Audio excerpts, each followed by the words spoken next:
Dunkirk. And let's start with Jack Loudon. Come on in, Jack, and let's applause. I saw Jack at breakfast today. Did you have a good breakfast with your mate today? I was sitting kind of, I pretended like I was sitting with you. And here we have Barry Keoghan. Is that right? Come on, Barry. And next up, of course, we have Mark Rylance. So very good to see you. And let's bring in now Christopher Nolan. Christopher Nolan. And coming up, of course, we have Finn Whitehead. Finn, good to see you again. And Harry Styles. It's gonna go, come this way, please. Here we go, Harry, good to see you. And of course, we also have Emma Thomas, and that rounds out the cast and filmmakers for Dunkirk. And to start things off, let's start off with Christopher Nolan. I feel like in many ways, Mr. Nolan, you're like a new filmmaker making your first real live story on the big screen. What attracted you to Dunkirk? Well, like most British people, Dunkirk's a story that I've grown up with. I don't even remember the first time I was told about the events at Dunkirk. And so, as kids, we received the sort of very simplified, almost mythic fairy tale version of what happened there. But over time, and in particular experience that Emma and I had about 20 years ago, where we made the crossing with a friend of ours who owned a small boat, and we made the crossing at about the same time of the year the evacuation had taken place, and went to Dunkirk. And the crossing was extremely difficult. The channel was very rough. It felt difficult and dangerous, and that was without people dropping bombs on us. That was without heading into a war zone. And so I came away from that experience with my respect and fascination for the people who'd taken part in the real evacuation absolutely cemented. So it's just something that I've never quite understood why a modern film hasn't been made about it. And as a filmmaker, those are the kind of gaps that you're looking to fill. Okay, let's kick it off with the press. We'll start right over here. Hi. Is it on? Wow, the movie was amazing in IMAX. It was so awesome. My question is for Christopher Nolan. We've seen your career grow. You, independent filmmaker, kicking butt back then. Now, this epic war film you've created. Can you talk a little bit about the process moving forward in your career? How you choose your projects? How you guys as a team choose your projects, what you direct? I mean, for me, it's always been about story. It's always been about finding a story that hooks me, that I feel that I can have an emotional connection with, that'll sustain me through the years of making the film. I'm very single-minded. I only really do one thing at a time. I'm not very good at planning what I'm going to do next. So I dive in and I concentrate on one film for 2 or 3 years usually. And so it has to be a story that I feel is going to hook me emotionally for that period of time and keep me enthusiastic about it. Emma, where do you fall into place with all this? I guess I produce the films that he gets enthusiastic about. I mean, we only really work together, and so, I mean, I try and suggest things to him. Sometimes that works, sometimes it doesn't. But, it really has to be a film that Chris is excited about and sees something that he can do that's different and he can get behind. Right over here. I'm very curious about about your editing process. How long was your first cut on this compared to the finished film? And also, you haven't really released deleted scenes from your previous films. Have you pulled like a Kubrick where everything has been burned? Or do you have them in a vault somewhere where one day they might see the light of day? I know, they're all in the films. I mean, I have a great editor, Lee Smith, and we find a way to just stuff more and more into the sausage. So we don't really tend to leave anything on the cutting room floor in terms of complete scenes that would be coherent on a deleted scenes feature. If you look back at my past, like Insomnia, we have 2 deleted scenes on the DVD there because we had 2 scenes that I liked very much that had to come out of the film for time. And after that, I really took the view of trying to make those decisions on the page. So being a writer-director, I don't come to the floor with things that, well, let me put it this way. Making films is hard. All of these people here can attest to that. It's just difficult, and you'll do anything to not shoot something if you don't have to. So I try and pull things out at script stage that I don't think are going to serve the narrative. Right here. I thought it was an interesting choice to have the three different stories going on, one by land, one by air, and one by sea. And I was wondering what inspired that choice and what you were hoping to gain from those perspectives. What I was hoping to gain was a way of maintaining a subjective storytelling approach, but still building up a coherent picture of the larger events of Dunkirk. So everything in the film is intended to be intense, suspenseful, and subjective. You want to be on the beach with these guys, seeing events through their points of view. But then you also want to build up this bigger picture, and so that requires the view from the air, from a Spitfire pilot, on the sea, from people coming over to help with the evacuation. And that way, not let the audience step out of the movie, step out of the human scale perspective. I didn't want to cut to generals in rooms with maps kind of pushing things around or whatever. I didn't want to give the audience knowledge that the characters didn't have other than through the interaction of these three distinct story threads. I want all the actors to answer this question. Given the fact that there wasn't a lot of dialogue in this movie, what does a Christopher Nolan script even look like? Harry Styles, let's start with you. I think the thing with Chris's script is very is the same across a lot of his older movies. Is that they lend themselves to multiple viewings, and I feel like you learn new things each time you watch it, and I feel like it's very much the same. I felt when reading the script is you kind of learnt new things and found new things that you were excited about within it. Yeah, I think that's kind of, once you get your head around it, because they're obviously so technical, you kind of enjoy it more and more the more times you read it, which is obviously amazing. Ben? Yeah, I think that the fact that there wasn't much dialogue in the script meant that a lot of the characterization was left to us, which is quite an amazing thing to have. And it just meant that we got to work on it ourselves, I guess. And when we stepped onto set, you had to kind of know your character so that you can respond to the situations around you accordingly. So, Mark? It's always helpful not to have to try and convince an audience that a bit of exposition is something that you really need to say as a character. Even in Shakespeare plays, you get exposition sometimes, and you have to work hard and twist and turn to make it sound like it's something you need to say to someone else to change them or to change yourself. And there was none of that in the script. Everything had it was easy to see the need behind the words and behind the situation, so that's a delight. It's also a delight, as I imagine it was, to work with Kurosawa, to have the same person who's made the script directing the film, if they can do both things, which Chris can, because it gives him a flexibility when you're filming a scene. He knows the material well enough that if an idea comes up when you're filming something, he'll know whether it's a valuable idea or not.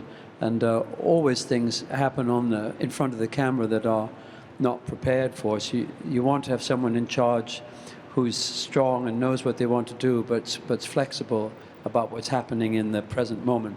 Jack? Yeah, I mean, it's a very lean script. It's very fit. Like, there's not a lot of fat in the script, and I think that's what makes it a great script. And me personally, I enjoyed the majority of my dialogue was technical jargon. I really there's a great satisfaction when you have to learn technical jargon for a part, and in the military, they love shorthand, and it's just a personal satisfaction in knowing what certain things meant, and yeah, it was fun. Do you remember any of it? Vector 1-2, I certainly remember that. Excellent. Yeah. That's great. Right over here. Mr. Nolan always brings out the best in actors. What's the best note for all the actors? What's the best note you got from Mr. Nolan? What was the best note you got from him? I think Chris kind of creates this world around you where you don't have to act too much, and a lot of it is reacting. I think as much as anyone could possibly help you be in a situation, he creates that for you. So I think it's just not overthinking it and don't think about, acting too much, I think is kind of the best thing. Chris really kind of puts you at ease in terms of, just say what you need to say, kind of don't overthink it. And I think if you're trying to act, you obviously don't want to be kind of overthinking anything. So yeah, I think Chris just creates an environment on set where you feel very, you're not intimidated so much by the scale of everything that's going on behind you. He makes it feel very intimate with you and the camera, and it helps to like not distract you. So I'd say, yeah, that kind of really, and he's nice. Come on. Finn. Yeah, I think I agree with Harry. It's far less, I think, about what Chris actually said to us and more about the way he works. It means that you are just kind of sucked into this world, and I think anyone who's a fan of Chris's films can see that the characters are grounded in such a sense of reality, even when they're so obscure and kind of surreal, that you're able to empathize with them so much easier. And I think that was an amazing thing to be a part of, to be thrown into this world and just be reacting to the situations he was putting in front of us. Jack, I guess you were told probably just to hold your breath. Yeah. I mean, I didn't need to be told that. Well, there was parts of what I got to do. I was saying this earlier, especially when I'd go up in the plane with the IMAX camera on the wing, and we'd come back down and show Chris. It very much felt like shooting a short film in a way. Like Chris would have a look, and then we'd stick more film in the camera, and up we'd go and do something again. Something different that Chris had thought of, and we'd come back down. He'd have a look. It was basically sort of. Technically, there was only about 3 of us there when we were doing that, me, the pilot, and Chris, and that part was a lot of fun. Yeah. Barry, Mark, notes from the director? I mean, as the lad said there, Chris creates a world for you.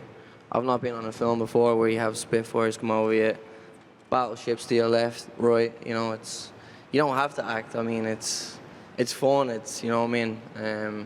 So yeah, it was more the way. The world he created, and it just made it a lot easier. Okay. Yeah, I don't remember. I don't have a memory of lots of notes or talk or micromanagement, which is really tiresome as an actor. I felt very trusted.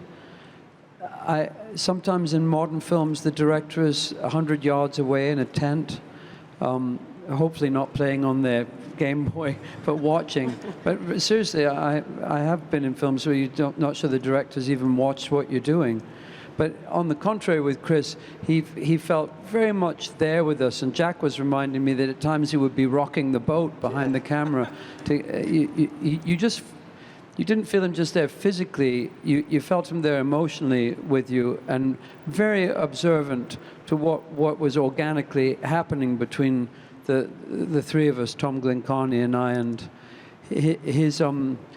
his notes were very gentle and never felt like I was being asked to do something other than to try and bring as much as my own humanity as I could in that situation. I mean, you didn't have much choice other than to be close to us on that little boat, but you know what I mean. He was just very personally involved. It's very hard to be a film director, I think, and many film directors have to take jobs and have careers that involve doing things just to get somewhere else. But you felt Chris wasn't trying to get anywhere else than where we were right on that day, and enjoy that. So that's should be the norm, but it's actually a gift when you get that from a director. For Chris, and also Emma too, considering that trying to make this film as realistic as possible. You were using real things, real planes. How did you do all this? Well, in planning the aerial sequences, it was very important to me that we try to achieve as much in camera as possible. So we were able to get real Spitfires, real bomber, real Heinkels, and really try and get the IMAX camera places we'd never got it before. Really try and put the audience in the cockpit of the plane with the pilot. And so there was a lot of attention to detail, a lot of careful planning. We shot all those sequences on IMAX, and overwhelmingly for real. That was the intention. And we got, as Jack was referring to, we bought a Yak airplane that's very similar in size and shape to a Spitfire, but has 2 cockpits, so we could have a real pilot flying, where we had our actor up in the air with the camera mounted on the wing, getting his close-ups. And that was the kind of thing we really wanted to do, to try and tell this aerial story in a way that we hadn't seen before. Emma, do you ever say no? Okay. I don't know how to answer that question. Yes. Well, no, I don't say no exactly. I would say I listen to the way Chris wants to do something, and I question whether it's the right way to do it, I would say. I think that's generally the MO. But I think that I just wanted to also add to the question of, you know, how we did things for real. Not only, you know, I think that with all of these things, with the Spitfires, with the boats, we have there are a lot of people who are that are real enthusiasts for this era of history and do a great deal to sort of keep the memory of it alive. And so not only did we have the Spitfires, but we also had some of the real little ships that were basically recreated the journey that they made in 1940. There's a group of very passionate owners of those little ships, and they regularly get together and memorialize the evacuation.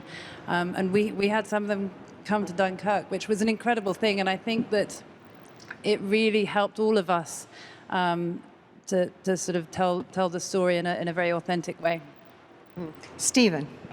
For Harry, this is a supporting role, and I assume that your people, your agents or whatever, have given you proposals where, like Elvis or Eminem, you would have made your movie debut in a starring role. Why did you decide this was the way for you to go? And for Christopher, did you, when you were starting out, worry that his celebrity might overshadow his co-stars who were virtually unknown to a mass audience? I think for me, when I first heard about, Chris making this film, I was kind of already excited to watch it. I think it's something that I would have been excited for had I had absolutely no involvement. And I think other than, the urge to want to get involved in it and try and, do anything to kind of be a part of it, I can't say I really thought too much other than that about it. I think everyone being on Chris's set, he's so passionate about it, and it's so infectious and creates this environment where everyone, cast and crew, I think there's one focus, and it's doing the best for him and doing the best for the film and making it as good as it can possibly be. And I don't think there's really any room to think about anything too personal other than that. I feel like there's kind of, everyone has the same goal, and that's just to do their part for the film, really. I mean, my job as a director is to see the potential in the people we're thinking of casting, and whether you're talking about somebody who's never done a film before, like Finn or Harry, or whether you're talking about somebody very experienced, like Mark Rylance or Ken Branagh, you have to see the potential for them to do something they've never done before. That's really the ideal. You try not to cast people who've done exactly what they've done, because they won't feel challenged and they won't get anything out of the experience. And so you can't worry too much about previous roles that Mark has done, or or Harry's celebrity or whatever. I think the audience, when they come to a film, if we all do our job right, they become invested in the world that you've created, and they take it on its own terms. Now over here. Mr. Nolan, first off, a clarification from one of my fellow journalists. Did you say the cameraman was on the wing of the plane? No, the camera was mounted on the wing of the plane. Okay. Just want to make sure. Yes. My question was, you started off by saying that this story had mystic levels when you heard about it, as a youth. How did you keep that balance between showing the huge nature of this story and keeping a very human story? Well, the idea behind the structure of the story and the way in which we've told it is really by virtue of trying to tell it on a very human scale, on a very intimate scale, and create what I refer to as an intimate epic. You're trying to stay in a very, very intimate point of view with each of the story threads, but have them gradually, over the course of the film, build up a cumulative picture of a very, very large event. Right here? My question is for Harry, Finn, and the rest of the guys. What was your awareness of the Dunkirk operation beforehand, and what was your research? Did you go to like some of your older relatives and talk to them about it, or what was your research process, or did you feel you needed to? Well, I think it's obviously something that you learn at school. I think, like Chris has said, it's told in this very kind of washed over way. It's it's not. You're often taught about the end of the war, and there was obviously so many events after it. I think it's often looked over in terms of just how pivotal it was, and obviously the events that came afterwards. So I think it was, I think we all feel kind of lucky to be a part of something that gets to tell such an important story in a little more detail than I think it's usually told in. Yeah. Yeah, I think we all knew about Dunkirk because particularly in England, you learn so much about the Second World War growing up, just because it is such a fundamental part of our history and obviously the world's history. But particularly Dunkirk is so integral to how the UK treated the Second World War afterwards. We often talk about the spirit of Dunkirk. I think even if you don't learn that phrase, it's very present in history books and in lessons, that it kind of set the tone for the rest of the Second World War, and it was this coming together of people to get through such a crisis and this community spirit. So, I think I knew a bit, but after doing the film, it was just amazing to learn all the little details and the resourcefulness of the men and the extents they went to and the desperateness of the situation, really. Did y'all do research too, I suppose? Or did you know about it beforehand, Dunkirk? Yeah, I knew about it, but it depends where you grew up in the UK. I mean, where I grew up in the Scottish borders, so we learned about the Navy and Scapa Flow up in Orkney and things like that. But it's hard to not be aware of it growing up in the UK. There's a museum in London called the Imperial War Museum, and much to my delight, they had a lot of audio recordings with men like Mr. Dawson, it sounded like you'd listened to them too, because sometimes I saw little details that Chris had taken with his imagination and made into the story of the film. But these were nice 60-minute or 90-minute recordings with these men, and they helped me to understand how little they knew about what they were going towards. The government at the time obviously was keen not to frighten the English people who'd only just got over the First World War, and didn't want to know how terribly badly things were going in France at that time. So yes, those recordings were very helpful to me. Right over here. Two questions for Mr. Nolan. One, this for me really felt like a locker room thriller, so I'm wondering cinematic influences. And then two, this is a game changer for moviegoers because of the IMAX experience. It's like something we've never really seen before. So if you could talk a little bit about the IMAX, shooting almost the whole thing in IMAX, and then going forward, is this the way you're going to be making movies? Well, I've been working with IMAX for about 10 years now. And with each film, we've tried to maximize our use of it, try and shoot more of the film that way. This film felt more than any other I've made that I needed to try and immerse the audience in the experience and create what I call a sort of cinema of experience, really take them there. And IMAX is the best format to be able to do that. Obviously that poses production challenges, but I think it's well worth it in the finished product. As far as influences creatively on the film, we looked at a lot of suspense films. I really wanted the film to be driven primarily through the mechanism of suspense, which I think is one of the most cinematic of film forms, most pure cinema.